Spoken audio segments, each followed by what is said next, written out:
அறம் காக்க கூடியிருக்கிற அன்பு சொந்தங்கள் அனைவருக்கும் இந்த நேரத்தில் என்னுடைய வணக்கங்களை தெரிவித்துக் கொண்டு, இந்த மேடையினுடைய விழா நாயகனாக அமர்ந்திருக்கிற இந்த அரங்கிலேயே மிக இள வயது உடைய 2K கிட் சுபுஜி அவர்களுக்கும்,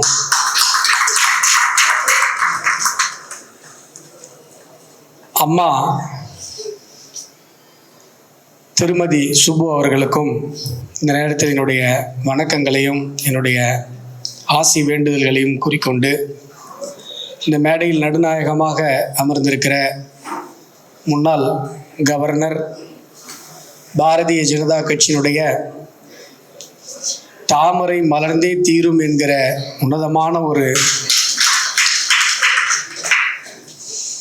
கோஷத்தை தமிழகத்தின் பட்டி தொட்டி எங்கும் பரவ செய்த தமிழிசை சவுந்தரராஜன் அக்கா அவர்களுக்கும், மதுரையிலிருந்து எப்பொழுதுமே இந்திய தத்துவம் சார்ந்த கருத்துக்களை தெல்ல தெளிவாக எடுத்து வைக்கிற முன்னேர் ப்ரொஃபஸர் ஸ்ரீனிவாசன் அவர்களுக்கும், எனக்கு எவ்வளோ நிமிஷம் தெரில, எல்லாருக்கும் எனக்கு 5 நிமிஷம் தான் சுபுஜி சொல்லிட்டேன். அன்பிற்கினிய சகோதரர் திரௌபதி மோகன் அவர்களுக்கும் என்னுடைய வணக்கத்தை தெரிவித்துக் கொண்டு, சென்னை கிழக்கு மாவட்டத்தினுடைய தலைவர் மரியாதைக்குரிய குமார் அவர்களுக்கும் என்னுடைய வணக்கத்தை தெரிவித்துக் கொண்டு, நடிகை கஸ்தூரி அவர்களுக்கும் எனது வணக்கத்தை தெரிவித்துக் கொண்டு, இன்று உண்மையிலேயே புதிய புத்தகத்தை வெளியிட்டது நான் தான். மற்ற புக்கெலாம் ஏற்கனவே வெளியிட்ட புக்கு, இதுதான் உண்மையிலேயே நவம்பர் 2025 எழுதப்பட்ட புக்கு. அதில் என்ன விஷயம் அப்படின்னு கேட்டிங்கன்னா, இசைக்கவி ரமணன் அவர்கள் பேசும்பொழுது ஒரு விஷயம் சொன்னார். சுப்பு அவர்கள் கிமுலையாவது இளைஞராக இருந்திருப்பாரு அப்படின்னு சொல்லி. எங்களுக்கு அது மட்டும்தான் அவர் பேச்சிலே எனக்கு உடன்பாடு இல்லை. அவர் இப்பயுமே இளைஞர் தான். நாங்கள் எப்பயுமே ஒரு 2K கிட்ட தான் சொல்லுவோம். ஏனென்று சொன்னால், சுப்புஜி அவர்கள் என்றைக்குமே மிக மிக இளமையாக யோசிக்கக்கூடியவர். இன்றைக்கு ஒரு ஜென்சி தலைமுறை இருக்கிறது என்று சொன்னால், இன்றைக்கு ஒரு இன்ஸ்டா தலைமுறை இருக்கிறது என்று சொன்னால், அந்த தலைமுறைக்கு எப்படி நம்முடைய தத்துவத்தை சென்று சேர்க்க வேண்டும் என்று யோசிப்பவர் தான் சுப்புஜி. அதனால தான் அதிக பக்கத்துக்கு புக்கு போட்டால் படிக்க மாட்டாங்கன்னு சொல்லி ரொம்ப ஷார்ட் அண்ட் ஸ்வீட்டாக இந்த புத்தகத்தை போட்டிருக்கிறார். அதில் இன்னொரு விஷயம், அந்த லே அவுட்டில் பார்த்தீங்க அப்படின்னு சொன்னால், சுப்புஜி அவர்களுக்கு பின்பாக திராவிட மாயையுடைய லே அவுட்டை அப்படியே போட்டு வச்சுருக்காங்க. பார்த்தீங்கன்னா மதிமுக கொடி மாதிரி இருக்கு. அடுத்த முறை சுப்புஜி அவர்களுக்கு போடும்போது பின்னாடி காவி பேக்ரவுண்டு போடணும்னு சொல்லி நான் வந்து இந்த லே அவுட்டுக்காரங்கள்ட்ட கேட்டுக்கிறேன். வீட்டிலேருந்து கிளம்பும் போது என் மனைவி உளுந்தூர்பேட்டில் உளுந்தூர்பேட்டை வழியாக வரேன். நான் இப்போ சிவகங்கை மாவட்டத்திலேருந்து வீட்டுக்கு போயிட்டு வரேன். என் மனைவி சொன்னாங்க, அதுக்குள்ளே சுப்புஜிக்கு 75 வயசு ஆகிடுச்சா அப்படின்னு சொல்லி. பொதுவாக இந்த டைலாக் யாருக்கு வரும்? சின்ன பசங்களுக்கு. அதுக்குள்ளே அவருக்கு 18 வயசு ஆகிடுச்சா, அதுக்குள்ளே ஓட்டு போடுற வயசு வந்துருச்சா, அதுக்குள்ளே கல்யாணம் ஆகிடுச்சா, அப்படி தான் கேட்பாங்க. ஆனால் என்னுடைய மனைவி கேட்குறாங்க, அதுக்குள்ளே சுப்புஜிக்கு 75 வயசு ஆகி போச்சா, இப்போ தானே 70 வயசு ஆன மாதிரி இருந்தது அப்படின்னு சொல்லி சொன்னாங்க. ஏனென்று சொன்னால், அவர் சிந்திக்கிற சிந்தனை என்றைக்குமே இளமையாக இருந்து கொண்டிருக்கிறது.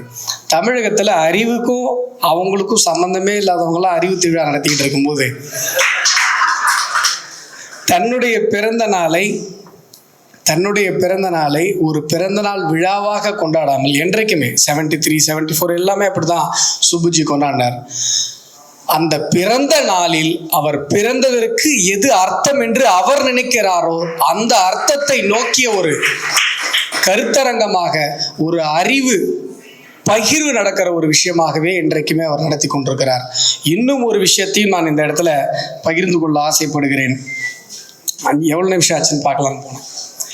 இன்னொரு விஷயத்தையும் சொல்கிறேன். எல்லா புக்கையும் போட்டீங்க, எனக்கு ரொம்ப பிடிச்ச புக்கையும் இன்னைக்கு நீங்கள் வெளியிடாமல் விட்டுட்டீங்க. தங்கப்ப தக்கம் ரொம்ப ஒரு அருமையான ஒரு புத்தகம்.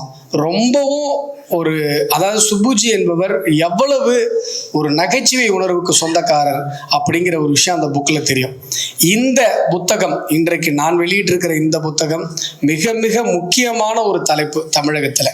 ஏன்னு சொன்னால், ஒரே மொழிக்கு பெண் வடிவம் கொடுத்தால் அந்த மொழிக்கு பெயர் தமிழ், அதே மொழிக்கு ஆண் வடிவம் கொடுத்தால் அந்த மொழிக்கு பெயர் சமஸ்கிருதம்.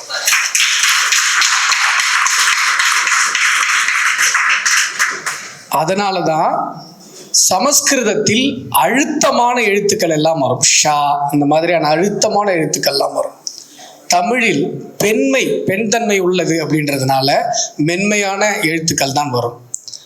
ஆனால் தமிழில் நமக்கு அந்த வெவ்வேறு விதமான எழுத்துக்கள்லாம் இல்லை. இப்போ கானா ஒரே கா தான். ஆனால் நம்ம தமிழில் பயன்படுத்தும் போது பாருங்க, கண்ணன்னு சொல்லும் போது கான்னு சொல்லுவோம், கணேஷ்ன்னு சொல்லும் போது கான்னு சொல்லுவோம். காவுக்கும் காவுக்கும் தனித்தனி எழுத்துக்கள் தமிழில் இல்லை என்று சொல்லும் பொழுது, ஆனால் நம்ம பயன்பாட்டில் எப்படி இந்த எழுத்துக்கள் எல்லாம் வந்தது என்று சொன்னால், என்றைக்குமே தமிழர்கள் சமஸ்கிருதத்தையும் தமிழையும் சேர்ந்தே படித்து வந்திருக்கிறார்கள். தமிழ் எப்படி தமிழர்களுக்கு சொந்தமான மொழியோ அதை போன்று சமஸ்கிருதமும் தமிழர்களுக்கு சொந்தமான ஒரு மொழி. எப்படி வெஸ்டர்ன் அறிவியல்ல, மேற்கத்திய அறிவியல்ல ஒரு அறிவியல் மொழியாக லத்தீன் பயன்படுத்தப்படுகிறதோ, செம்பருத்தி தமிழ் மீடியம் ஸ்டூடெண்ட் செம்பருத்தின்னு படிப்பாங்க, இங்கிலீஷ் மீடியம் ஸ்டூடெண்ட்டு செம்பருத்திக்கு இங்கிலீஷில் படிப்பாங்க. ஆனால் ரெண்டு பேருமே ஹைபிஸ்கஸ் ரோசா சைனன்சஸ் சொல்லி லத்தீன் பாஷையை பயன்படுத்துவாங்க. ஏன்? அது மேற்கத்திய அறிவியலினுடைய அறிவியல் மொழி. இந்திய தேசத்தினுடைய அறிவியல் மொழி சமஸ்கிருதம். அதனால தான் சமஸ்கிருதம் இங்கு யாருக்கும் தாய்மொழியாக இல்லை, எல்லோருக்கும் அறிவியல் மொழியாக இருந்து கொண்டிருக்கிறது நண்பர்கள். அதனால தான் அண்ணல் அம்பேத்கர் அவர்கள் இந்த தேசத்திற்கு எது தேசிய மொழியாக வர வேண்டும் என்ற கேள்வி எழுப்பப்படும் பொழுது சமஸ்கிருதம் இந்த மண்ணிற்கு தேசிய மொழியாக வர வேண்டும் என்ற பரிந்துரையை அவர் வைத்தார். இந்த புத்தகத்தில் சுப்புஜி அவர்கள் ஒரு அருமையான ஒரு விஷயம் சொன்னார். அதை மட்டும் சொல்லிட்டு என்னுடைய உரையை முடிச்சுக்கிறேன். ஏன்னா நேர விஷயத்தில் அவர் ரொம்ப ஸ்ட்ரிக்ட்டு. அதில் அவர் ஒரு விஷயம் சொல்றார், சமஸ்கிருதம் வேறு தமிழ் வேறு என்பது பாதிரிகள் தோண்டி வைத்த பள்ளம். அந்த பள்ளத்தை பதுங்கு குழியாக பயன்படுத்தியவர் மறைமலை அடிகள். மறைமலை அடிகளை பார்ப்பதற்காக தோழர் ஜீவா அவர்கள் வருகிறார். வீட்டு வாசல்ல வந்து நிற்கிறார். மறைமலை அடிகள் கேட்குறார், யாரு போஸ்ட்மேனா? ஜீவாவுக்கு குழப்பம் வந்துருச்சு. போஸ்ட்மேனு அப்படிங்கிறது எந்த மொழி வார்த்தை? ஒரு தனித்தமிழ் தானே பேசுவோன்னு சொன்னார் அப்படின்னு சொல்லி உள்ளே போகும்பொழுது அவர் பேசிய வார்த்தைகள் எல்லாம் சமஸ்கிருதமாகவும் ஆங்கிலமாகவும் இருக்கிறது. ஜீவா அவர்கள் வெளியேறிவிட்டார். வீட்டிலிருந்து மட்டுமல்ல, மறைமலை அடிகள் அவர்கள் பேசிய தத்துவத்திலிருந்தும் வெளியேறிவிட்டார் என்று இந்த புத்தகம் பேசுகிறார். இந்த புத்தகத்தில் கருணாநிதி அவர்கள் முதற்கொண்டு நிறைய பிரபலங்களுடைய பெயர்களை வரிசையாக சொல்லிக்கிட்டே இருக்கார்.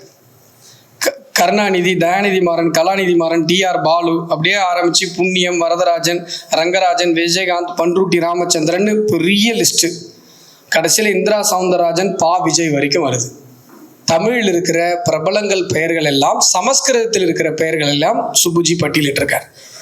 இதை பார்த்த உடனே நான் கேட்டேன், நவம்பர் 2025 தான் புக்கு போட்டிருக்கீங்க, அஸ்வத்தாமன் பேர் ஏன் போடலை? வார்த்தைகளை நிறைவு செய்கிறேன். நன்றி, வணக்கம்.